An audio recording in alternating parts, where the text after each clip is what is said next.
Bienvenidos a un nuevo episodio de Camino al Éxito con Puerto IE. Mi nombre es Verónica Veneros. Hoy nos acompaña un rostro de WAP TV, Caro Martínez, y también nos acompaña un rostro de Aninat Abogados, Martín Mois. Hola. Bienvenidos, chicos. Gracias, Verito. Muchas gracias. Sí, gracias Verónica y Carolina por invitarme. Oye, no, felices nosotros también de poder compartir temas que la verdad, yo aquí estoy de oyente.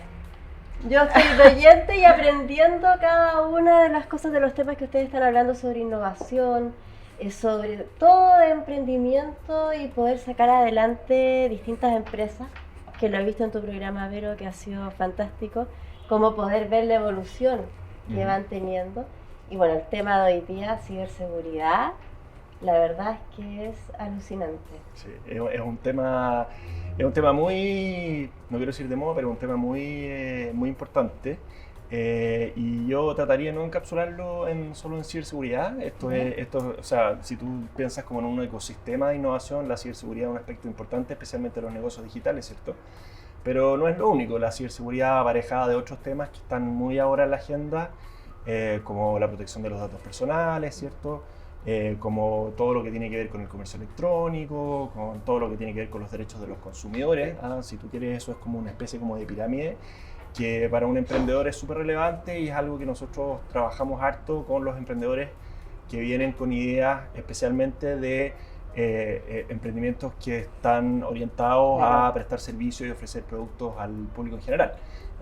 Ahora, el tema de la ciberseguridad es un tema que obviamente va mucho más allá de emprendimiento, ¿cierto? Es un tema que tiene dimensiones estatales, que tiene dimensiones globales, ¿cierto?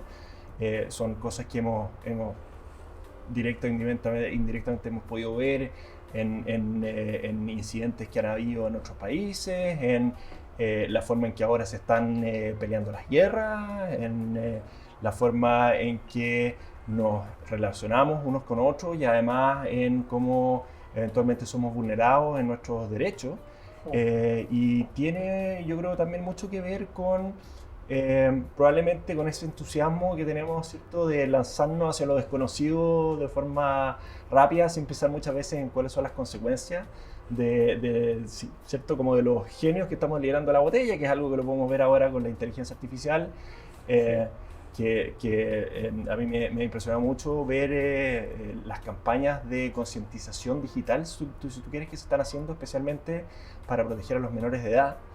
Porque muchas veces nosotros como padres no tenemos conciencia de que toda la información que ahora estamos publicando en internet es información que, digamos, en términos muy generales, información que está disponible para que cualquiera la pueda capturar y utilizar, muchas veces en perjuicio nuestro y cuando uno es adulto, ¿cierto?, uno toma sus propias decisiones, pero los niños muchas veces no tienen control de las cosas que publican sus padres y en el peor de los casos además no saben cuando ellos mismos publican de cuáles son las consecuencias de lo que puede suceder con quien accede a nuestros datos, quien accede a nuestra información y lo que después pueden hacer con esa información. O sea, ahora viendo, ¿cierto?, cómo se puede utilizar la inteligencia artificial para usar, por ejemplo, hacer deepfakes, en que pueden incluso ya no solamente, digamos, tu imagen visual, sino incluso tu voz, para cometer delitos.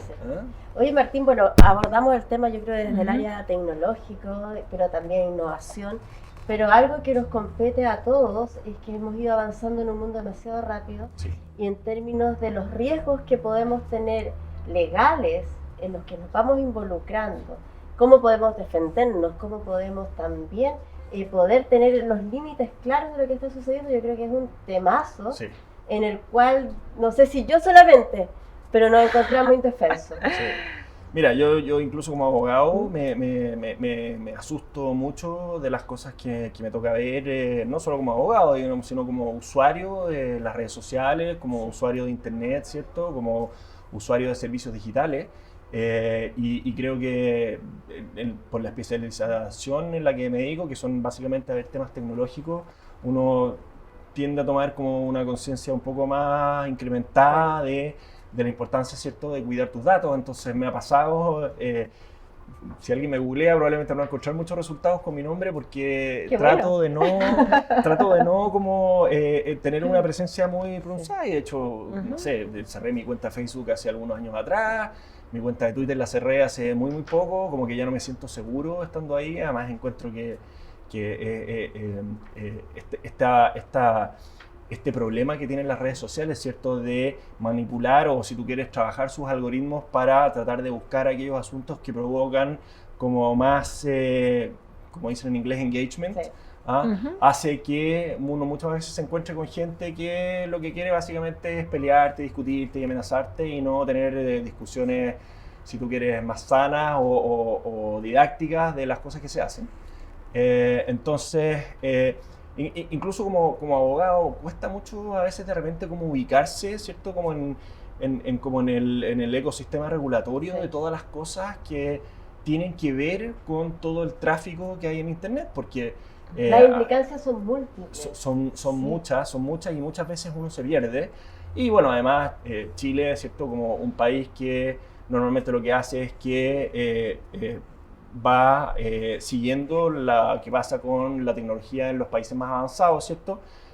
Va un poco más atrasado también con su regulación, sin contar que en términos generales la regulación en sí, en cualquier parte del mundo, siempre va jugando al pillarse con el avance tecnológico. Eso, de hecho, ahora la delincuencia también, o sea, bueno, mientras exista una forma claro, para tratar de es una completamente. cosa, es media graciosa, pero en términos como de abrazar las tecnologías digitales, ¿cierto? Los primeros que son los más entusiastas usuarios son primero los delincuentes y después la industria de la pornografía. Eso es una cosa que es bien divertida, pero incluso se puede ver en casos judiciales muy famosos, cómo la regulación va en respuesta a estas cosas. Y yo diría que el problema principal es que la tecnología avanza demasiado rápido para el nivel de regulación que muchas veces se necesita. O sea, que en este caso, bueno, antes de hacer la pregunta, este es como protocolo de, no, somos innovadores, pero hay un protocolo que no puede faltar. ¿Qué es para ti la innovación, Martín? Buena pregunta, ¿eh? Bueno, yo creo que para mí la innovación es básicamente poder efectuar una identificación de problemas y poder proponer soluciones a esos problemas en base a ideas que no son las ideas con que normalmente nosotros identificamos las resoluciones tradicionales de problemas. Y eso creo que se puede ver de forma muy evidente en los ecosistemas emprendedores, ¿cierto? Especialmente en esta última época y especialmente en Chile, ¿cierto? Con el uso de las tecnologías digitales y en mi caso en particular, que lo he visto mucho con las tecnologías de innovación financiera, en que los emprendedores han identificado muy concretamente problemas, no solamente, si tú quieres, regulatorios, pero también problemas que tienen que ver con cómo están distribuidos los mercados para salir a ofrecer productos y servicios que son mucho más convenientes y más ágiles para nosotros como consumidores. Y obviamente siempre pensando en que el atractivo, ¿cierto? El gancho para uno como consumidor es ojalá poder recibir servicios y productos que nos sirvan más a un costo más bajo. Al final, yo creo que eso tiene mucho que ver con la competencia, ¿cierto? Que es un valor que en nuestras sociedades es un valor que es súper importante. Y probablemente una de las discusiones más relevantes que hay ahora es precisamente cómo ciertas empresas tecnológicas de muy gran envergadura han aprovechado un ecosistema regulatorio que las benefició para crecer muy rápidamente, tomar posiciones de mercado que son muy grandes y después utilizar esas posiciones de mercado para tratar de impedir que competidores que probablemente partieron igual que ellos puedan entrarle a competir con las mismas reglas. Ese también es un tema que es bien interesante. Claro, tenemos normas de libre competencia, ¿cierto? Y esas normas de libre competencia, por lo menos en algunas evaluaciones que han hecho economistas y académicos, lo que están concluyendo es que en una concepción tradicional de lo que es la competencia no están dando una respuesta rápida a este tipo de problemas. Y están empezando a aparecer propuestas nuevas de cómo solucionar estos problemas y cómo hacer análisis económico para poder atenuar los efectos que traen estas tecnologías, lo que llamamos como las plataformas, ¿cierto? Que son mercados bilaterales y que agarran rápidamente una cantidad gigantesca de usuarios, ¿cierto? Y el valor de la plataforma está dado precisamente por la cantidad de usuarios que tiene y que se transforman en desincentivos para los usuarios de poder después dejar de usar esas plataformas. Te vuelves esclavo, Claro. por ejemplo, de un Facebook, de un Instagram, de un TikTok. Exactamente, es lo que los economistas llaman los cambios de costo, o sea, perdón, los costos de cambio, que es básicamente lo que a ti te cuesta, ¿cierto? Salirte de Facebook para irte a otra red social, porque la gracia que tiene Facebook, ¿cierto? Es que están todos tus amigos ahí, están todos tus contactos, entonces salirse no cuesta nada. El problema es que te cambias a otra red y no hay nadie. Ahora, ¿Qué valor tiene para ti? ¿sabes qué, Martín? Yo me quedé con susto después que dijiste, yo cerré todas mis cuentas. O sea, si lo estoy viendo desde un experto en términos legales, en términos de seguridad, en términos también de defensa y de emprendimiento y de grandes organizaciones, si hay alguien que con toda esa experiencia te estás alejando de las redes sociales en términos de no tener seguridad con tus datos, por ejemplo, menos con los de los niños o menores de edad, ¿qué queda para un simple ciudadano común y corriente que se ve expuesto a distintas plataformas de Facebook, de Instagram, de Twitter, de todos, y realmente nos encontramos indefensos? Sí. Bueno, mira, esa es una súper buena pregunta y no tiene una fácil respuesta. Yo lo que creo es que parte del problema probablemente es que, bueno, este es un problema que tiene muchos factores, ¿cierto? Pero uno relevante, si nos vamos, por ejemplo, directamente al caso chileno, es que nuestra ley de protección de datos es una ley pre-internet, si tú quieres. Claro. Es una ley que no... Falta actualización. Claro, nuestra ley de protección de datos personales es una ley que fue, si tú quieres, diseñada en una época en que Internet era incipiente, o sea, estamos hablando fines de los 90. Claro, 90, cuando no había absolutamente nada. Era en que recién estábamos empezando a trabajar con ¿cómo se llama? Con bulletin boards y correo electrónico de forma muy incipiente. Y el problema principal en esa época que tenían con nuestros datos personales era básicamente la prevalencia de nuestros datos en los boletines comerciales, ¿cierto? Tú querías ir a pedir un trabajo, pedir un crédito y tenías que sacar un boletín de una base de datos y estaba toda la información. Y claro, y la primera ley de protección de datos personales lo que hizo fue hacerse cargo de eso. Y ha pasado el tiempo y eso, que sigue siendo un asunto que es relevante, ¿cierto?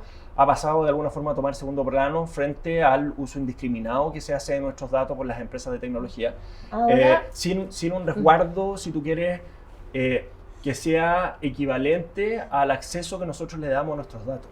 Ahora, y esta pregunta va para los dos, para un poco más atrás yo para poder mirarlo a los dos. Por una parte tengo el área legal también y de todo lo que es seguridad, por el otro veo también toda tu área de conocimiento tecnológico y mi duda es por qué, y eso lo veo en todos los ámbitos, por qué la delincuencia va un paso más adelante que los términos legales y que la seguridad para poder protegernos. Bueno, yo... Para todos. Mira, desde el punto de vista legal yo creo que la respuesta es más bien evidente. O sea, un delincuente tiene todas las herramientas a su mano y no tiene que preocuparse de seguir las reglas, no tiene que preocuparse de hacer declaraciones de impuestos, no tiene que preocuparse de obtener patentes municipales, no tiene que preocuparse de ser visible tampoco, ¿cierto? Y eso le da una ventaja frente a los ciudadanos comunes y corrientes que, por ejemplo, para hacer un emprendimiento tenemos que seguir las reglas, tenemos que hacer declaraciones, pagar las tenemos que tener patentes. Claro. Y lo otro es que hay que considerar también que muchas veces las tecnologías incipientes necesitan de un periodo regulado para después poder masificarse. Por ejemplo, pensemos por ejemplo en las industrias farmacéuticas. Tú para poder lanzar un medicamento nuevo al mercado tienes que pasar por hacer estudios, tienes que hacer pruebas de laboratorio, tienes que cumplir con estándares, tienes que ser revisado y eso es un proceso largo. Mientras que si tú eres alguien que lo que quiere es masificar una droga, lo que tienes que hacer es básicamente una combinación de sustancias y después lanzarlo al mercado y ver lo que sucede. No tienes que cumplir con ninguno de los requisitos a los que la mayoría de los ciudadanos nos sujetamos, ¿cierto? Para poder emprender o para poder hacer negocios. Y poder manejar. Claro. Claro. Entonces, y bueno, y lo otro que yo creo que no podemos descartar lo que es la ingenuidad humana, si donde hay una oportunidad o sea, y sobre todo de los chilenos. La creatividad. Yo no creo que los chilenos sean muy distintos de lo que son el resto de las personas. En términos generales, las personas donde ven una oportunidad de poder hacer dinero, poder obtener un beneficio, van a tratar de explotarlo, ya sea de forma legal o ilegal, ¿cierto? Y bueno, y lo otro también es que el costo es mucho más alto cuando tú tienes que seguir las reglas que cuando no tienes que seguirlas. Y hablando en términos de tecnología, también es difícil dar un paso adelante cuando están los resguardos legales de no poder hacerlo porque no está correcto. Es que también, aparte de, tenemos, por ejemplo, lo que menciona Martín, lo que yo desconocía es que las leyes sobre protección de información no están actualizadas, sino que se amarran a un mundo que era tangible, papel y todo.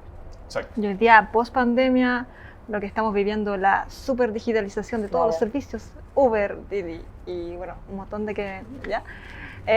Lo que más importante que tiene uno, según lo que yo escucho, hoy día es la imagen. La imagen está vinculada a nuestra información. Por ejemplo, los activos de Martín, sus recursos son su información en línea. Entonces, si alguien toma esa información y de alguna manera aplica una ingeniería inversa, una ingeniería social, que sería como rastrear a la Caro Martínez por dónde transita, por dónde va, cuáles son sus compras. Yo te hago un estudio y digo, ya, la Caro podría tener estas contraseñas, este correo. Tu información hoy día quizás es más importante que la plata que uno tiene en el banco. O sea, es seguridad que todo. Yo creo que, bueno, siempre nos están recordando cambiar las contraseñas, siempre nos están recordando no tener las mismas. Pero ¿cómo lo hacemos? La cabeza igual es que uno tiende a tener todo en el celular, por ejemplo. Claro. Uno tiende a tenerlos todos resguardados en un solo lugar y al final eso es más peligroso. Desde el punto de vista tecnológico, esa información, tu activo, tu riqueza. Claro, hoy día está de moda. ¿Y qué hacemos? ¿Qué hacemos? Sí. Bueno. A mí me encanta ese ejemplo, el de, por ejemplo, estos como ciertos como consejos básicos de ciberseguridad, ¿cierto? Los mecanismos para proteger la información. Autenticación de 2 factores, que uno tiene que usar contraseñas que ojalá la huella, no sean, que la cara. Que básicamente es captura datos biométricos, ¿cierto? Pero, por ejemplo, lo típico, salió hace poco un estudio que se hace de forma anual en que se identifican como cuáles son las contraseñas más usadas por la gente. Y es una vergüenza, o sea, la contraseña más usada es 1, 2, 3, 4, 5, 6 o la palabra contraseña o la fecha de nacimiento, que si tú lo piensas son tan obvias, pero yo creo que estos consejos lo que no toman en consideración es que, claro, es una súper buena recomendación cambiar tus contraseñas, usar contraseñas complejas, que ojalá tengan varios caracteres, mayúsculas, usan caracteres especiales y todo. Pero cuando tenéis 20, 30, 40 servicios digitales distintos, es imposible manejar esa cantidad de información sin por lo menos tener la tentación de empezar a repetir las contraseñas. Y repetir las contraseñas es una mala práctica de ciberseguridad. ¿Hay algún servicio relacionado Sí. Entonces, por ejemplo, mira, en mi caso, porque yo también, como usuario, ¿cierto? Tengo qué sé yo, uso Netflix, uso la contraseña del banco. Los correos no uso Facebook ni Twitter, pero uso LinkedIn, te fijas, todo lo que funciona con contraseña, y empiezas a desarrollar un catálogo gigantesco de contraseñas. O sea, no sé, para pagar la ISAPRE necesitas una contraseña. Entonces, ¿qué es lo que uso como un consejo práctico? Yo creo que vale la pena, es usar aplicaciones de administración de contraseñas. ¿Y eso es seguro? Hay algunas que son muy seguras, hay otras que no tanto, eso hay como... Pucha, yo entregarle mis contraseñas a un servicio que preste contraseñas, la verdad, yo le soy súper sincera. No lo haría. Claro, es que es un poco como el huevo de la gallina, claro, ¿cierto? Porque lo que pasa es que, claro, tú le entregas toda tu información a un servicio de administración de contraseña, y ¿qué pasa si ellos los hackean? Te roban todas las contraseñas. ¿Ha pasado? Oye, ¿y ha pasado? Ha pasado. Oye, pero, a ver, bueno, hay varios temas relacionados, pero sin embargo, cuando uno tiene métodos de prueba, por ejemplo, lo voy a llevar al área legal, y también te quería preguntar respecto a cuál es la consulta, quizás que te piden más apoyo en términos de las organizaciones, pero si yo voy a un juicio y tengo respaldo, por ejemplo, de conversaciones por WhatsApp o conversaciones por inteligencia artificial que se podrían clonar, ahí, ¿cuál es el criterio? ¿Qué está regulado? Mira, la parte como si tú quieres como de la prueba, especialmente en los procesos penales, es una cosa súper compleja. Todo lo que tú puedas sacar de internet puede por lo menos servir como una presunción de o sea, como base para establecer una prueba. Claro. Puede que si tú quieres el pantallazo o la grabación no sirva como una prueba categórica en sí. De hecho, eso es algo que lo vimos, por ejemplo, ahora en el caso de la grabación, en el caso de Hermosilla, ¿cierto? En que la grabación es súper clara, las voces son súper identificables, nadie por lo menos ha admitido de que acá hay algún tipo de manipulación de lo que están diciendo, sino que es una grabación textual, pero esa grabación por la forma en que está efectuada, ¿cierto? Que no se hizo con el consentimiento de todas las personas que están en la reunión, no es que nos sirva de prueba, va a tener un valor probatorio. Probablemente no va a tener el valor probatorio que uno esperaría como si yo fuera a la televisión y dijera, sí, admito que yo lo hice, aunque incluso eso podría no ser suficiente. ¿Y si es falsificado, por ejemplo, con inteligencia artificial? ¿Podríamos darnos cuenta? Eso ya entramos ahí en el tema como de los peritajes forenses, ¿cierto? En que claro. lo que va a pasar, esto es una especie como carrera armamentística, porque lo que pasa con eso, que es un poco, digamos, por ejemplo, haciendo el símil con lo que pasa con los trabajos universitarios.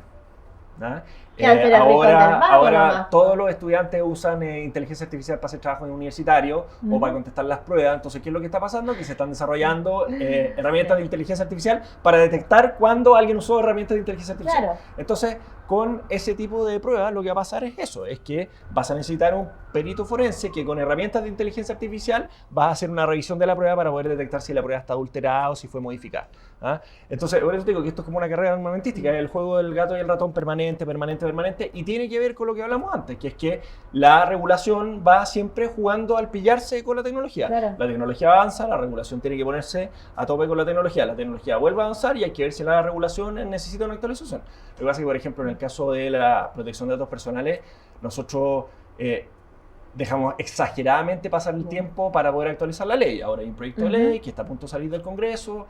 Si todo va como debería, el próximo año, a principios del próximo año, ya deberíamos tener una nueva ley de protección de datos personales, pero estamos hablando de una ley de protección de datos personales que ha estado años en el Congreso, y que muchas veces por los vaivenes del juego político es prioridad, deja de ser prioridad, se cambia, se vuelve a cambiar, se toman decisiones, se revisan esas decisiones, y en el intertanto, la tecnología sigue avanzando, entonces uno dice, chuta, cuando ya tenemos la ley, resulta que de nuevo hay que volver a pegarle una mirada porque cambió.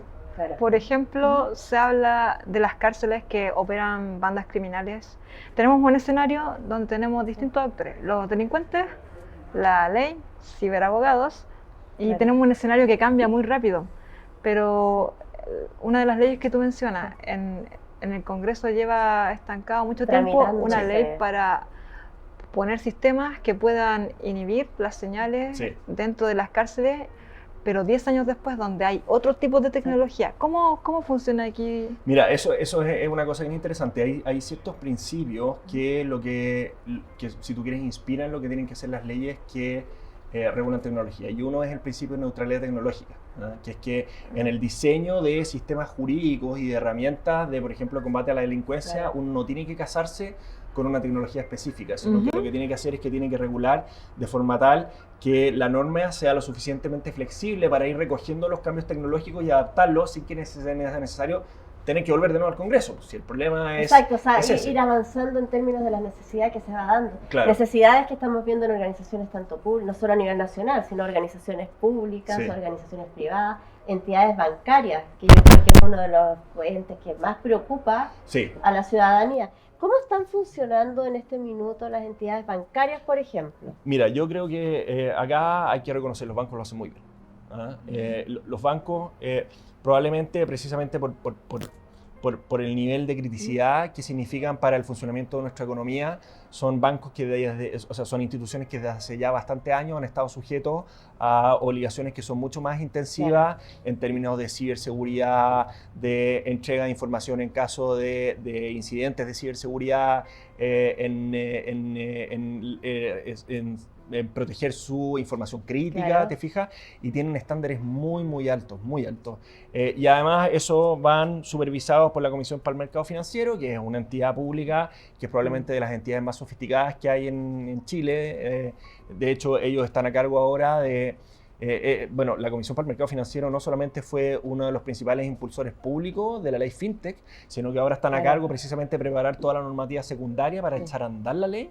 Y yo por lo menos he tenido reuniones con funcionarios de la Comisión para el Mercado Financiero. Son personas que son muy preparadas, que conocen muy bien de los temas de los que están hablando, pero además...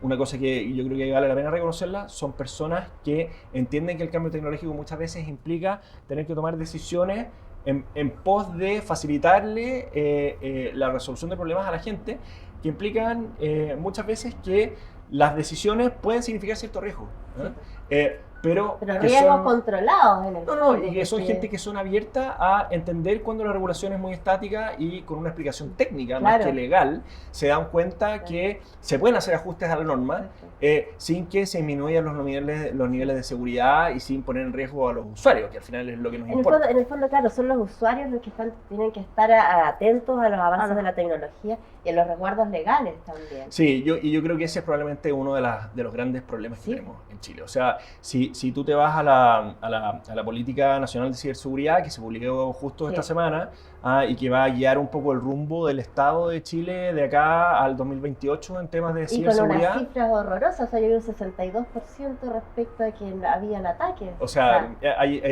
se identifican varios factores ahí, pero a lo que diría es que una de las cosas que identifican precisamente es que Chile tiene un grave problema como de falta de cultura en ciberseguridad.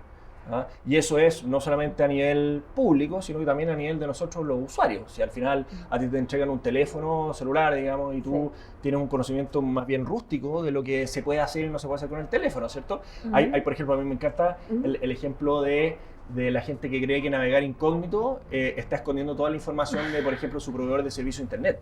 No, eso no es así. Cuando tú navegas de incógnito... A ver, aclaremos. Claro, para todos los que navegar. Este es un ejemplo... un ejemplo de... probablemente uno acá le da vergüenza, pero debe creer que si uno cree, por ejemplo, que navegar incógnito significa de que tu proveedor de servicio de internet no sabe que tú estás visitando un sitio de pornografía, no es así. Claro, por ejemplo... Va a quedar resguardado igual. O sea, queda registrado, porque lo que hace el teléfono al conectarse con los servidores, ¿cierto? Del sitio de pornografía a través de la red de tu empresa de telecomunicaciones, identifica una dirección en internet. Exacto, y esa dirección en internet queda registrada, además, por un proveedor de servicios que tiene un deber de almacenar esa información por cierto tiempo, porque tiene que estar disponible en el caso eventual de investigación. Claro. ¿Cuánto tiempo, perdona? Sí. ¿Cuánto tiempo tienen que quedar resguardadas? No es por nada. Sí, no lo recuerdo exactamente, pero hay un deber de almacenamiento de información que creo que es un año, no lo recuerdo bien. La pero que se las sacan cuentas nomás, que son las empresas de telecomunicaciones que tienen que tener esa información almacenada para que en caso de que sea necesaria una investigación criminal poder entregarla a las policías. Entonces, lo que pasa con la navegación de incógnito, básicamente lo único que hace es que no deja rastro en tu navegador de que tú accediste a un sitio de pornografía. Pero no significa de que no haya una empresa que no tenga un registro de que tú visitaste un sitio de pornografía. Oye, no es realmente anónimo. Es anónimo si tú le pasas tu teléfono a alguien más y se mete, por ejemplo, tu historial y no va a encontrar que te metiste un sitio porno. ¿Y la seguridad de esas empresas? Por ejemplo, cuando decimos navegador incógnito, seguramente unos pueden usar Google Chrome, Microsoft o Firefox claro. o Opera. Hay un modo en el que usted aprieta en la esquina superior derecha, forma de navegar. En las aplicaciones salen 3 puntitos generalmente al lado derecho y salen modos de navegar. Sí. Y sale la opción incógnito que dice Martín. En general, cuando uno aprieta ese botón, aparece el navegador, pero de color negro. Así da como a entender a veces que no te están viendo. Con una foto de un monito así como entre libros, escondido. Como una espía. Como una espía, pero lo que dice Martín, que no es tan espía, pues. De hecho tiene números. Tiene funcionalidades que son súper útiles. O sea, por ejemplo, cuando hablamos de las huellas que tú vas dejando en tu navegación por internet, ¿cierto? Una de las herramientas que se ocupa mucho para captar datos y metadatos de los usuarios son las cookies, que son pedacitos de código que los sitios web lo que hacen es que instalan en tu navegador, y eso tienen varias funcionalidades, ¿cierto? Pero la funcionalidad más básica, por ejemplo, es que si tú visitas un sitio web y te vas y vuelves, esa cookie lo que hace es que deja un registro de que voy a estar. Entonces identifica ciertas cosas, por ejemplo, puede identificar qué navegador usaste, tus fechas, de dónde te conectaste, ¿te fijas? Entonces, claro, navegando en incógnito lo que hace es que esa información no queda registrada, lo que hace es que cuando tú cierras el navegador, esa información se borra inmediatamente de tu navegador. Ese es como es una utilidad práctica de la navegación de incógnito. Pero lo que no hace es eliminar los rastros que tú dejas visitando sitios. Ni las fotos tampoco que se comparten, ni ningún tipo de información que queda todo en esta especie de nube. Bueno, es que lo que pasa es que Internet al final lo que es una máquina perfecta de reproducción de información digital. Eso es lo que es.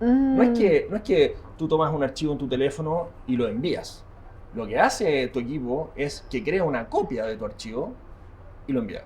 Entonces, cuando alguien recibe, lo que está recibiendo es una copia. Tú tienes una que es la original y la otra persona tiene una copia perfecta de la información que tú le transmitiste.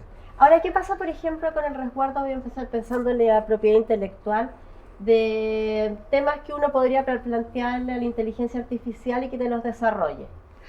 Bueno, ese es un tema que está, yo te diría así, esto es como, latente. Es como dicen en los noticieros, ¿cierto? Esto es una noticia de desarrollo. Sí, mira.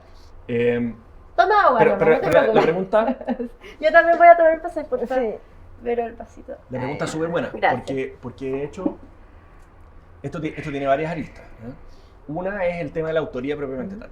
Es si es que un sistema de inteligencia artificial puede ser considerado el autor de una obra. ¿Ah? Es que es una discusión que se ha visto curiosamente muy inspirada por un caso reciente, que no sé si se acuerdan de hace algunos años atrás de un fotógrafo que dejó una cámara de fotos y le pescó un mono y se sacó una selfie. Sí. ¿Se acuerdan? Sí, sí. Bueno, ese fotógrafo lo que hizo fue a la oficina de propiedad intelectual en Estados Unidos y quiso obtener un registro de derechos de autor sobre la foto. Y la oficina le dijo, no, usted no puede porque usted no es el autor. Y nosotros solamente reconocemos propiedad intelectual de personas, no de animales. Por lo tanto, no tiene protección. ¿Ah? Entonces, si tú haces un símil, ¿ah? Una máquina no es un humano y por lo tanto no puede tener autoría de una obra intelectual. Lo que está pasando ahora más bien es ver cómo los humanos, utilizando sistemas de inteligencia artificial, pueden crear obras en que el aporte creativo sea lo suficientemente sustancial para que se le reconozca como su autoría y no meramente una creación del sistema. ¿Ah? Siendo que los sistemas tienen bases que son básicas, ya valga la redundancia. Bueno, ese es como el otro tema... Y que son comunes, o sea, diferenciar uno de otro. Es que ese es el otro tema, Carolina, que es como tiene que ver con el tema de la propiedad intelectual, que es todos estos lo que se llaman los LLMs, ¿cierto? Los Large Language Models, que son básicamente los sistemas que se utilizan para inteligencia artificial generativa, ¿cierto? Tienen que entrenarse. ¿Y de dónde se sacan los insumos para entrenarse? Muchas veces se saca de información que está disponible en Internet que, contra todo lo que la mayoría de la gente cree, no es información que es de libre uso. Toda la información que está sujeta a derechos de autor en Internet está protegida. Lo que pasa es que la posibilidad de poder fiscalizar ese uso masivo e indiscriminado de datos es imposible. ¿No? Ahora, entonces, lo que hacen estas empresas es que muchas veces toman todo esto, lo usan para entrenar el algoritmo, ¿cierto? Y después, a través de eso, el algoritmo funciona y puede desarrollar, si tú quieres, obras derivadas. Pero nadie les dio la autorización, el autor no les dio la autorización para pescar la obra, meterla en el sistema y utilizar eso para entrenar a la máquina. Ahora, tener la capacidad de poder fiscalizar, de poder juzgar, de poder tener las leyes también suficientes que marquen esto, también es lejano. Sí. No, o sea, es imposible. O sea, el volumen por el tráfico de información que hay en Internet es imposible controlarlo todo. O sea, ¿qué nos queda entonces en términos No, de mira, ciudadanos? en el caso, por ejemplo, de este tema de la inteligencia artificial, lo que es interesante es que el contraargumento es, por ejemplo, yo soy un dibujante. Y yo, para perfeccionar mi arte, lo que hago es que miro miles de cómics, de libros, de manuales, voy al museo, me inspiro, copio, desarrollo. Y lo que te dice la empresa de inteligencia artificial es decir, pues si esto es lo mismo, solo que lo que a un artista le toma años desarrollar, esto nosotros lo podemos hacer en muy poco tiempo. Entonces, ahí está la discusión. Entonces, esto te decía que es una noticia en desarrollo porque en Estados Unidos actualmente hay algunos juicios en que autores están demandando a las empresas de inteligencia artificial precisamente argumentando de que no les solicitaron autorización para hacer el entrenamiento del algoritmo. Y estas empresas se defienden diciendo no, porque bajo las leyes de derechos de autor, lo que yo estoy haciendo es un uso que está excepcionado de pedirle autorización y por lo tanto compensar al autor. Y eso, bueno, es algo que se tendrá que resolver prontamente. Otra cosa que es bien interesante, esto es algo que lo vi justo esta semana, que es que un autor en Chile logró obtener un registro en la DIVAM, en el registro de obras intelectuales, de una obra visual en que la desarrolló con inteligencia artificial. Y lo hizo básicamente como un ejercicio para llegar a tener el registro. Exacto, claro, porque lo había intentado antes y la DIVAM le ha dicho no. porque esto está hecho con inteligencia artificial. Entonces tuvo que desarrollar una estrategia para poder llegar a obtener un registro. Y eso yo creo que habla bien en el fondo de nuestras autoridades, de que han sido lo suficientemente flexibles para poder identificar de que este es un problema en que nosotros podemos también avanzar sin tener que estar siempre esperando a ver cuál es la solución que viene de los países más avanzados. Al final, lo relevante es proteger el aporte creativo de las personas. Si ese aporte creativo es solamente con un lápiz, un papel o con una computadora, no debería cambiar la conclusión, que es que los autores, digamos, los artistas, merecen protección. Pero, o sea, existe la creación de valor independiente del instrumento que usemos. Entonces, yo creo que es así. O sea, la inteligencia artificial, como varias otras cosas, es una herramienta, ¿cierto? Que podrá ser más o menos intensiva en el uso, el aporte, si tú quieres, humano, pero al final es una herramienta. Como la tecnología en general, el uso puede ser benigno o maligno, pero eso no depende de la tecnología, es lo que nosotros hacemos. Eso depende del uso y los resguardos también que tengamos. Ahora bien, en términos Chile, ¿cómo está en términos con otros países? Bueno, esa es una pregunta bien amplia. Por ejemplo, si nos vamos a ciberseguridad, no estamos tan bien. Tenemos índices de ciberseguridad que son, si tú quieres, estamos dentro del top 10 de la región, pero en términos de la OCDE estamos mal. ¿Cuáles son los que están mejor evaluados? ¿Los países más desarrollados? Los países más desarrollados, especialmente algunos países escandinavos, Estonia, por ejemplo, y países que obviamente en que han transformado sus economías a economías del comportamiento así, pero a una gran escala. O sea, me da la impresión, no sé si a lo mejor me equivoco absolutamente, pero Estonia me da la impresión que tiene resguardos y barreras muchísimo más amplias, al ser como mucho más cerrados de protección. Lo que pasa es que ellos tomaron una decisión hace varios años atrás de cómo digitalizarse. O sea, completo, desde su gobierno hasta sus instituciones, pasando por la educación, pasando por las empresas, todo. Entonces sus niveles de alfabetización digital son altísimos, y sus niveles de ciberseguridad también son altísimos, precisamente porque han transformado su economía en una economía que depende en gran medida en la seguridad que le puedan ofrecer, ¿cierto?, a la gente que vaya a hacer negocio. Chile todavía es un país que lamentablemente descansa mucho de sus recursos naturales. No le damos mucho valor agregado a las cosas que hacemos y por lo tanto, o sea, no sé, quizá la ciberseguridad no es tan importante cuando tú lo que tienes que hacer es cortar árboles, sacar peces, ¿te fijáis? Pero probablemente eso es una conclusión que sería un poco precipitada hacerla, porque hasta esas cosas se están viendo afectadas por la tecnología. O sea, por ejemplo, con el uso del blockchain, Para incluso para las industrias extractivas es una cosa muy importante. Por ejemplo, para poder mostrar, si tú quieres mostrar que estás haciendo, por ejemplo, una explotación verde de una industria, ¿cierto? Los certificados que puedes obtener, que no son modificables a través de blockchain, son súper útiles, por ejemplo, en la industria pesquera, en la trazabilidad ¿cómo se llama?, de nuestros productos agrícolas, en ese tipo de cosas.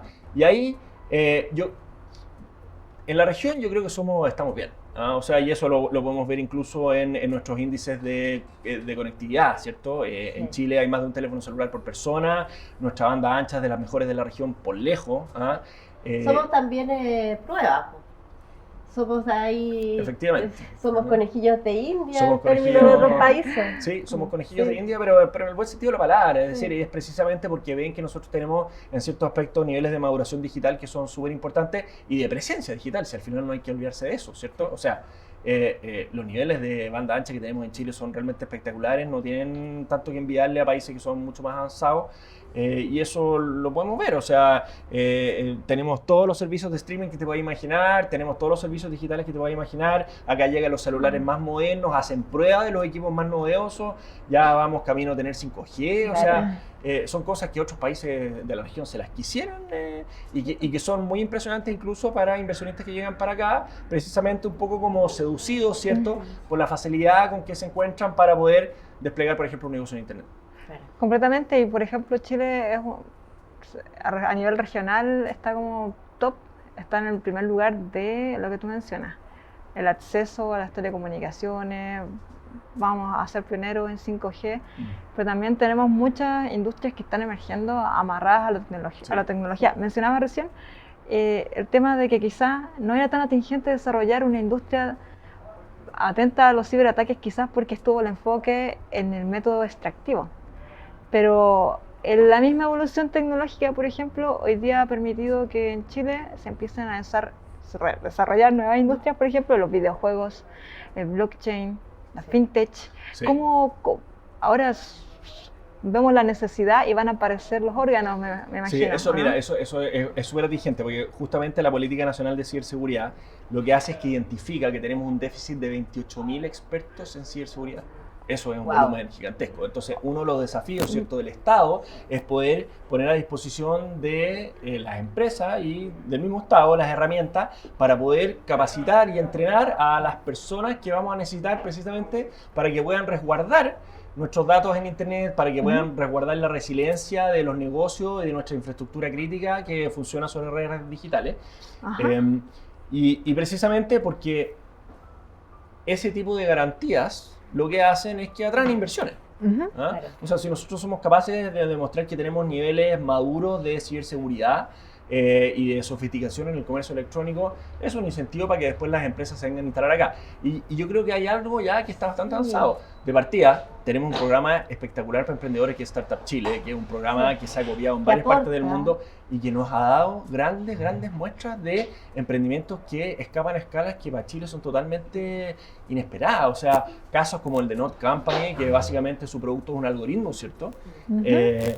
Son cosas que nos deberían enorgullecer porque salieron de acá y salieron de un programa Corfo que han venido de varias partes del mundo a copiarlo, o la misma ley FinTech, ¿cierto?, que es una ley que es totalmente innovadora. O la ley, claro. Esa ley que es para protección de la conciencia, de la inteligencia. Bueno, eso es bien interesante lo que pasa con eso. La ley de neuroderechos nunca llegó a aprobarse.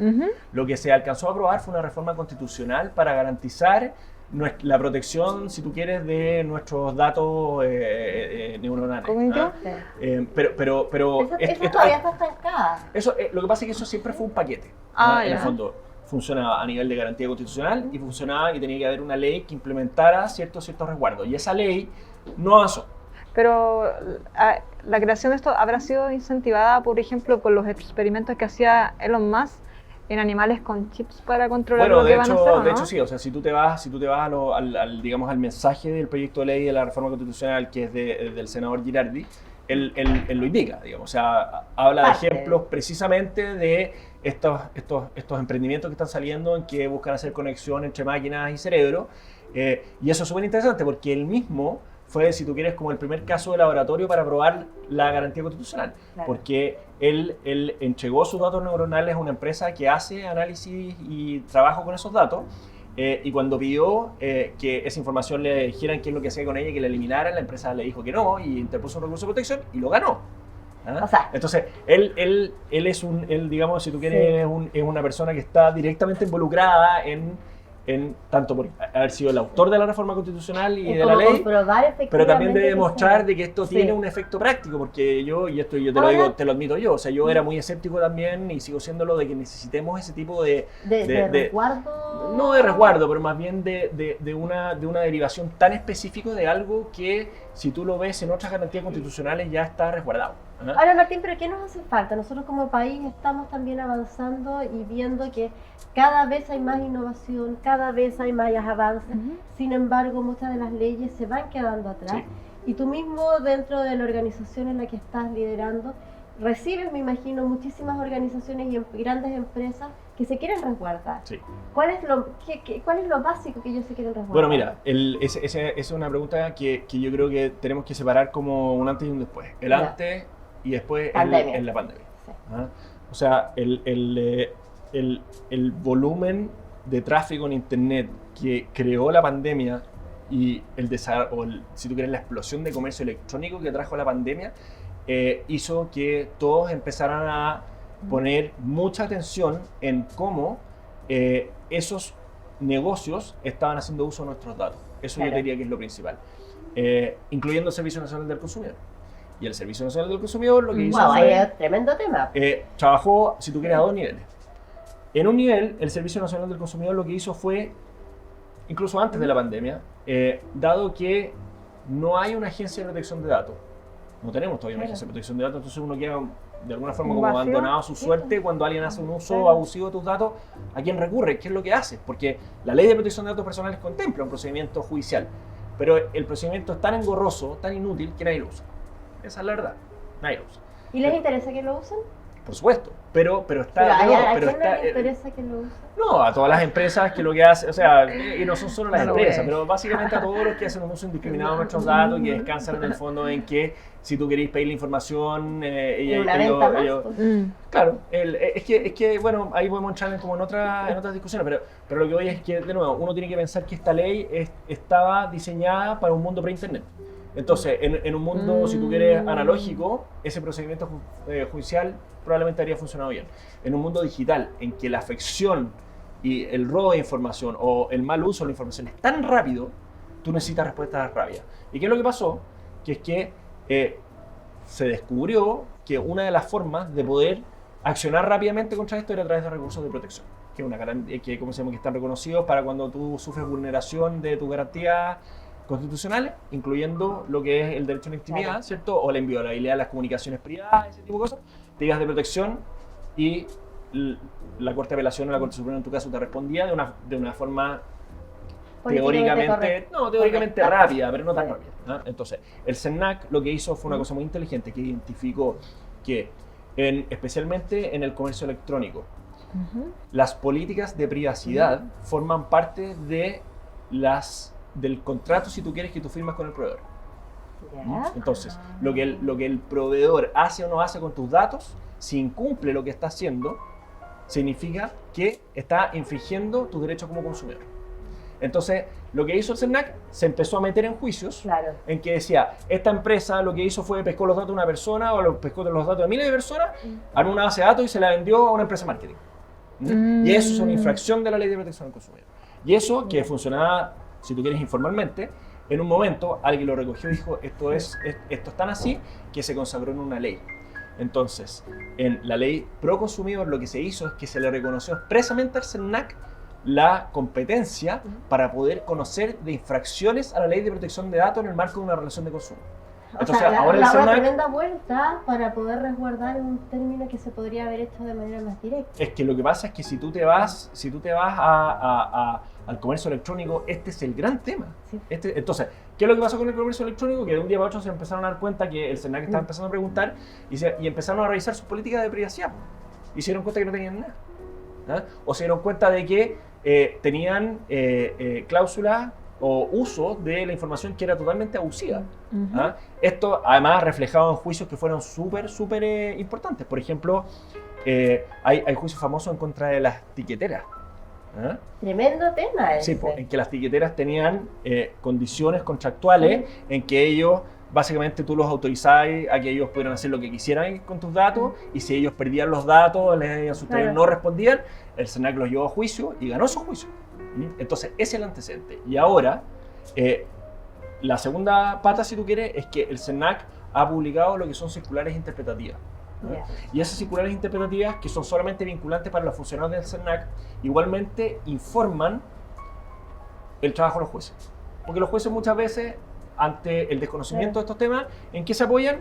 Precisamente las directrices que sacan los servicios públicos. Y el CERNAC, que es muy sofisticado, ha empezado por ejemplo, publicó una circular interpretativa respecto de las cláusulas abusivas que tienen que ver con tratamiento de datos personales.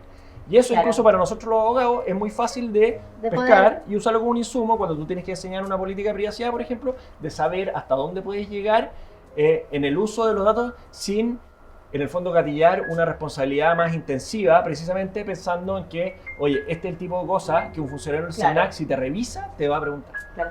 Ahora nosotros como consumidores o como ciudadanos comunes y corrientes, ¿qué resguardos tendríamos que tener? ¿En qué fijarnos? ¿En qué aspectos tener claridad? Mira, a mí me gustaría poder decir que lo que nosotros todos deberíamos hacer es leer las políticas de privacidad de las empresas, ¿cierto? Esa Pero- que uno dice sí, aprieta el ticket y dice ya lo leí y no ha leído nada. Es obligatorio, por ejemplo, la circulante, nosotros, las empresas, tenemos que estar leyendo lo que le estamos diciendo a las personas que aceptan. Es para que vayamos cambiando la política de privacidad de Mira, los datos, ¿no? Lo que te dice la ley es que las condiciones contractuales tienen que ser de fácil entendimiento para los consumidores. Entonces, si tú básicamente lo que haces es que dictas políticas de privacidad que son enciclopedia, eso no está infringiendo los deberes que tú tienes como proveedor, ¿no? O sea, esto tiene que ser algo que sea fácil de entender, que sea amigable, ¿cierto?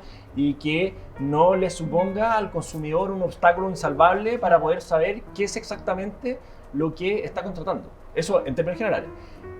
Pero en tratamiento de datos personales eso es mucho más intensivo.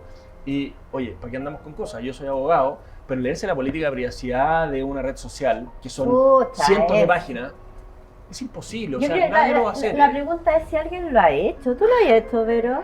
Los manuales, pero no, Los una manuales, política. pero estas políticas de seguridad de redes Es que te digo, sociales. es muy divertido porque incluso tienen cosas que llegan a ser graciosas, ¿te fijas? O sea, ellos dicen que tú, probablemente ya no lo hacen, pero en algún momento era como que tú le cedes sus derechos de perpetuidad para poder ser utilizados en todo el universo, por los siglos de los siglos, redactados de esa forma. O sea, la ciencia Mira, ficción te queda, pero no nada. decía, oye, pero esto es absurdo, pero así está Claro. redactado, ¿ah? Ahora, yo creo que afortunadamente en Chile, a diferencia de en otros países, nosotros tenemos un sustrato jurídico que le impide a las empresas poder hacer mucho uso abusivo de nuestra información. Y eso es lo que es la ley de protección al consumidor. Dado en comercio electrónico como en otro tipo de negocios. Por ejemplo, no sé, pues el caso más típico es de Facebook. Que Facebook lo que te dice es, tú tenías un problema conmigo, tenés que irte a litigar a California. Tenés que mandarme en un tribunal arbitral en California. Ese tipo de norma en Chile no tiene valor. O sea, si es una empresa que está en Chile y te dice usted tiene que ir a litigar con un árbitro que lo asigno yo en este tribunal y va a tener que pagar todo esto, lo que te dice la ley es eso no es válido. Porque usted como consumidor siempre tiene derecho a recurrir a un tribunal. Eso es bien, a mí yo lo encuentro que es súper importante, que la ley identifica ciertas prácticas que son nulas, directamente nulas. Entonces, sí, y eso es lo que después el SERNAC pesca y en base a una interpretación que hacen para sus funcionarios, te dice, por ejemplo, ¿qué es nulo? Claro, que es nulo. Por ejemplo, es nulo exigirle al consumidor de que renuncie a una acción para demandarme si es que yo pesco todos sus datos, por ejemplo, para poder llevar un registro de sus compras y vendérselo a la empresa que me vende los productos que después yo le vendo al consumidor. ¿Cuánto estarían infringiendo en este minuto? Si fuera así, estarían todos. Bueno, por eso tú me hacías esa pregunta, Carolina. Precisamente, una de las cosas que nosotros nos preocupamos mucho de poder de transmitirle a los emprendedores cuando vienen a consultarnos y nos muestran sus modelos de negocio, lo primero es preguntarle, bueno, ¿cuál es el uso de los datos que vas a hacer? Y te explican. Y te dicen, voy a necesitar estos datos y todo. Y las preguntas que vienen inmediatamente es decirle, ¿es necesario que uses tantos datos para poder prestar el servicio o vender el producto? ¿Se vería afectado tu modelo de negocio o el servicio que tú vas a prestar si para eso pudieras usar otros datos o menos datos? O por ejemplo, ¿es necesario que tú le pidas a alguien su root para poder tener un nombre de usuario? O sea, si tú lo piensas, ¿por qué los supermercados necesitan nuestro root para darnos beneficios? Oye, uno puede decir, ¿sabes qué? No te quiero dar mi root. ¿Por qué te piden el root? Iba a preguntar eso. Sí, porque te queda rabia O la cuando te piden el root y cuando tú le dices, no, si no tengo, no estoy acá. No, pero igual lo necesito. Sí. O la obligatoria huella dactilar al momento de que vas a Claro. un servicio de salud o un servicio X, te piden sí o sí algún dato biométrico. Sí. ¿Estás obligado por ley a entregarlo? No estás obligado. No estás obligado, y especialmente con los datos biométricos, que es complicado, porque los datos biométricos son lo que la ley define como datos personales sensibles. El pulgar. Cuando hablamos de biométrico nos estamos refiriendo rostro, huellas. Los patrones de tu cara, tu iris, Ya. tu huella digital, y hay varios otros identificadores biométricos que no son tan... La voz incluso El iris. es un identificador biométrico. Que por inteligencia artificial lo podrían perfectamente clonar. Sí, pero yo diría que eso va más, o sea, tiene una lista de datos personales, pero eso es como, es otra institución legal que tiene que ver más bien como con el derecho a la propia imagen, ¿te fijas? O sea, tu propia imagen, que es tu apariencia personal, tu voz, tu nombre, eso está protegido, pero está protegido de una forma distinta, ¿no? Lo que pasa es que se confunden, tú tienes razón, porque tu imagen personal, ¿cierto? Son tus datos biométricos. ¿no? Oye, mira, alguna vez yo me estoy imaginando, yo ya veía películas y ciencia ficción en cada uno de lo que estamos conversando. Ujú. ¿Pensaste alguna vez en la escuela de leyes que ibas a tener que enfrentarte a estos temas? No, o sea, yo creo que, mira, súper buena pregunta. Bueno. A mí yo creo que llegué a esta práctica de tecnología básicamente como por una afición personal por los videojuegos. ¿ah? Siempre como que me gustaron ¿Cuál los videojuegos, videojuego? entonces... ¿Para ponerlo, para poder jugar un No, te digo, ratito? es que soy muy viejo. No. Pero yo partí en videojuegos que no tenían ni gráfico, era puro texto. O sea, Oye, me acuerdo de unos libros que se pasaban como millones y millones de datos y era un monito que se hacía pap, claro. pap. Pero tenía esa inquietud y en el colegio en que estaba nos enseñaron programación desde muy niño en cosas muy rústicas, ¿cierto? Nada lo sofisticado que es ahora. Entonces fui quemando etapas y en un momento esto que era básicamente una afición personal se convirtió como en una inquietud jurídica, si tú quieres. Entonces empecé a estudiar como, bueno, ¿qué tiene que ver con el software? ¿Qué tiene que ver con las cosas digitales? La propiedad intelectual, la protección de datos, las telecomunicaciones, ese tipo de cosas. Y eso, por internet, básicamente, se convirtió lentamente y ahora muy rápido en un área práctica. Esto era algo que, no sé, en los 90 probablemente era una excentricidad, ¿cierto? Y ahora es una industria millonaria. Entonces, no te lo digo como abogado, te lo digo en general, que ahora básicamente todo está montado en internet y lo que funciona, lo que no funciona sobre internet es como que no existe. Entonces, claro, cuando yo estudié Derecho, o sea, olvídate, o sea, con suerte teníamos correo electrónico. Y los profesores no lo usaban y tú tenías que sacar fotocopias y olvídate. Y justo en la época en que yo hice un magíster en Estados Unidos y en la época en que me fui para allá, estaba recién partiendo Facebook.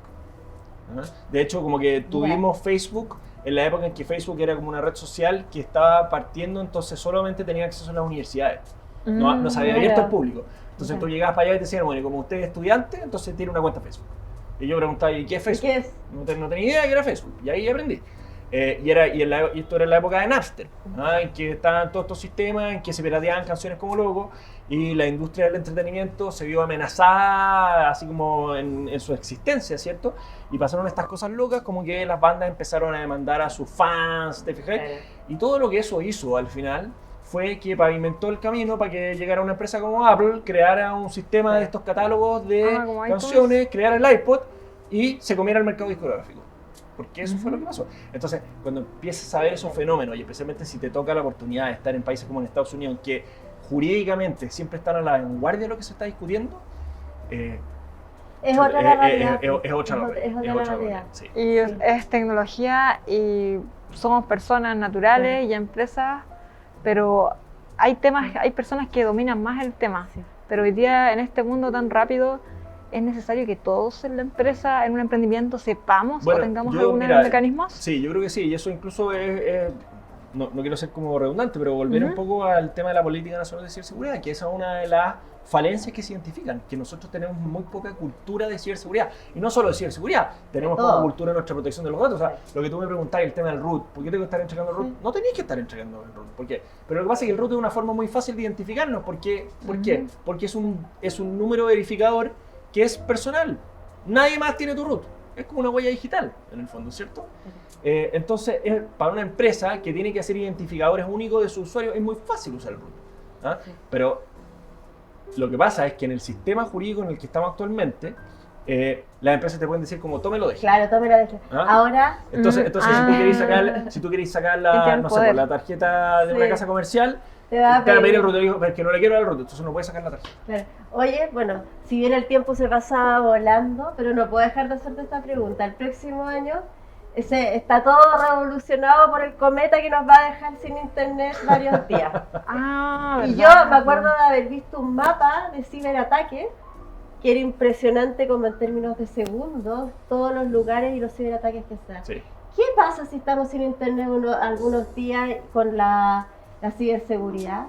Mira, a ver, ¿Película de terror? Yo primero te voy a contar una anécdota, porque a mí me pasó que en mi casa se cortó internet por 2 o 3 días por unos arreglos que estábamos haciendo, se cortó la fibra óptica y nosotros no habíamos identificado que fue un problema nuestro y no un problema como de la empresa. Entonces llegó una llamada a la empresa que cuando venía un técnico a verlo, toda la cuestión, pero el problema había sido que alguien rompió la fibra por los trabajos que estaba haciendo y mis niños se quedaron sin internet y no sabían qué hacer. Para uno, a mí, yo estoy comprado, yo tengo otras cosas. Sí, pues uno puede hacer más cosas. Entonces, claro, pero eso es lo que digo, pero para los niños, que es una herramienta con la cual nacieron, como que no se imaginan cómo es un mundo en que internet no existía. Y eso Pucha, para mí yo lo tomo como una anécdota, pero por otro lado me preocupa, porque es muy posible que puedan haber incidentes informáticos que nos dejen con apagones que pueden durar bastante tiempo. O sea, en octubre uno de los proveedores de internet más grandes del país, que además es un proveedor de infraestructura como servicio, de varios servicios de valor agregado en la nube, sufrió un ataque informático gigantesco que botó a una cantidad de empresas muy grandes que tienen montado todo su negocio sobre ello y perdieron toda la información. Y tienen que partir de cero. O sea, y esa cuestión pasa. O sea, en los índices de aumento de criminalidad, de cibercriminalidad que está identificado en la Política Nacional de Ciberseguridad, se nota que el incremento es súper grande. Entonces, pucha, mira, esperemos que no pase nada. Mira, hay un dicho entre los especialistas de ciberseguridad que es muy divertido, que te dicen, hay dos tipos de empresas. ¿Ah? Hay empresas que no las han hackeado y hay empresas que las hackearon, eso es todo. Y la derivación de eso es, hay dos tipos de empresas. Hay empresas que saben que la han hackeado y hay empresas que no saben que la han hackeado, pero a todas las han hackeado. A todas las han hackeado, porque si no vean la película Misión Imposible. Claro, yo la vi. Me parece una exageración, porque si tú hablas con los expertos, la mayoría de los expertos todavía te dicen, oye, no es posible que un hacker lo que pueda hacer es, atacar un sistema para que el sistema pueda provocarle daño físico a una persona, ¿cierto? O sea, no, en el fondo, hackear un computador, pero te digo, hackear un computador para que el computador explote y te mate, no. ¿Ah? Pero lo que sí puede hacer, por ejemplo, es que, no sé, el caso siempre del terror es que una central nuclear que está conectada a internet sea hackeada y se rompan los sistemas de seguridad de la central nuclear y pueda haber una explosión o una cosa así, y eso nos va a afectar. Eso no estamos dando ninguna película de terror, sino que estamos hablando solo de los resguardos que debemos tener. Gracias, Martín. Pero se ha pasado el tiempo, pero volando. Completamente, y para hacer un inciso, el caso que menciona es Stuxnet. Ahí para quien quiera profundizar y habla a detalle técnico también de forma coloquial para entender completamente cómo se desarrolla eso, y no fue una explosión nuclear como en las películas. Claro. No queremos. Oye, felices de haber conversado contigo, aprendí muchísimo. Así que esperamos que esta conversación pueda seguir en otros ámbitos. Sí, yo digo, no sé si se han dado cuenta, pero a mí como que este tema me apasiona más allá de mi trabajo, digamos, lo encuentro súper entretenido. La próxima vez un videojuego. Sí, feliz. Para que sea interactivo. Y un poco, Verónica, lo que tú decías, o sea, Chile se está lentamente convirtiendo en una industria incipiente de videojuegos y tenemos además fundaciones y centros de formación que están haciendo cosas que son espectaculares. ¿Ah? Y yo creo que como que de repente como que uno no toma conciencia del nivel de sofisticación de las cosas que se están haciendo acá, con o sin ayuda estatal. ¿Ah? Entonces vale la pena como hacerle como un doble clic a esas cosas y ver las cosas entretenidas que se están haciendo. O sea, precisamente porque tenemos una industria de telecomunicaciones que es tan sofisticada, es muy fácil poder montar un negocio en internet ahora, es muy fácil poder hacer la industria, y lo que necesitamos, yo creo que es lo que está identificado en la Política Nacional de Ciberseguridad. Lo que necesitamos es más educación, más capacidad humana, ahí es donde estamos al debe. ¿Ah? Pero por falta de infraestructura no nos vamos a quedar. Claro. No, buenísimo. Oye, Vero, gracias por invitarme hoy día. Encantada y feliz también de tener invitados estelares contigo, Caro, Martín. Y bueno, también fue muy importante tu visión, porque es más de persona del tú a tú, del día a día, qué necesidades tenemos desde el punto de vista tecnológico y también desde el punto de vista empresarial, de emprendimiento. Sí. ¿Te gustaría compartir un mensaje, Martín? Mira, yo para los emprendedores, ¿cierto?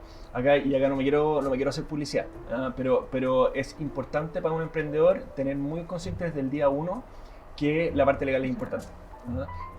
Yo te lo digo porque nosotros en mi oficina asesoramos a muchos emprendedores que de todos los tamaños, algunos que han tenido emprendimientos, si tú quieres la mayoría, que son emprendimientos que probablemente no han explotado, y hay otros que sí han explotado y que partieron con una mano por delante por llevar por detrás y ahora tienen su negocio montado en Estados Unidos, están empezando en Europa, ¿te fijáis? Y ellos se dieron cuenta que para personas que vienen a invertir en sus emprendimientos es importante ver que la parte legal ha sido considerada. Y esto no te lo digo solamente en cómo está estructurada la empresa, sino que han pensado cuáles son las consecuencias jurídicas del modelo de negocio que han definido. si van a tener que, por ejemplo, si es un modelo de negocio que va de cara al consumidor, si han tomado las precauciones para ver de que no van a caer en infracciones a la ley de protección al consumidor, o si son modelos de negocio que son intensivos en datos personales, cómo pueden hacer para disminuir los riesgos derivados eventualmente de que alguien te sustraiga esos datos personales y pueda hacer un uso malintencionado de ellos. Eso es súper importante. Sí. Requiere abogados, sí, requiere abogados, pero todo va de la mano un poco como la forma en que los negocios escalan al final. ¿Ah? Al principio vas a necesitar una asesoría chica y a la medida que el negocio empieza a escalar y empieza a tener más inversión, ¿cierto?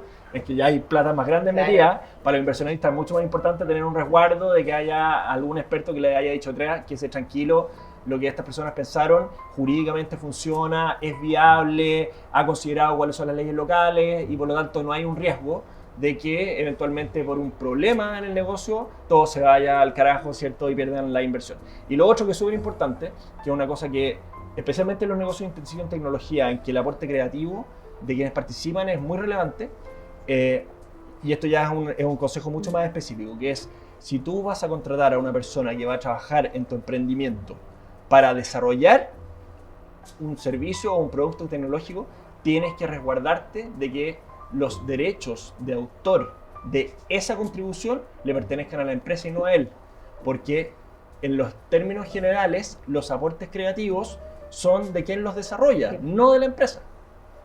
Así es. Oye, gracias Martín por estar con nosotros hoy día. También a ti, Caro, y antes de... ¿Qué te llevas tú? Porque... Oye, me llevo aprendizaje, me llevo una conversa entretenidísima y mucho susto. Mucho susto, voy a llegar a cerrar todas mis redes sociales, voy a cerrar todo o voy a ir a consultarte al estudio de abogados de inmediato y hacer todos los resguardos legales posibles. Mira, yo creo que no hay que exagerar, y al final lo relevante no, sí, es broma, estas son las herramientas con las que nos toca vivir y son importantes, incluso para los emprendedores, ¿cierto? Sin redes sociales, ¿cómo vas a conocer tus productos, tus servicios? No, parte de la necesidad. Lo que sí es importante es tener tener como una sana suspicacia, ¿cierto? De especialmente de todos estos servicios en internet en que básicamente tú no tienes que pagar para poder usarlo.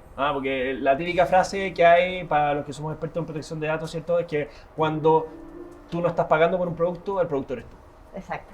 No, me quedo con ese aprendizaje. De verdad, gracias. Hoy el tiempo se pasa volando. ¿Despides tú, Caro? Bueno.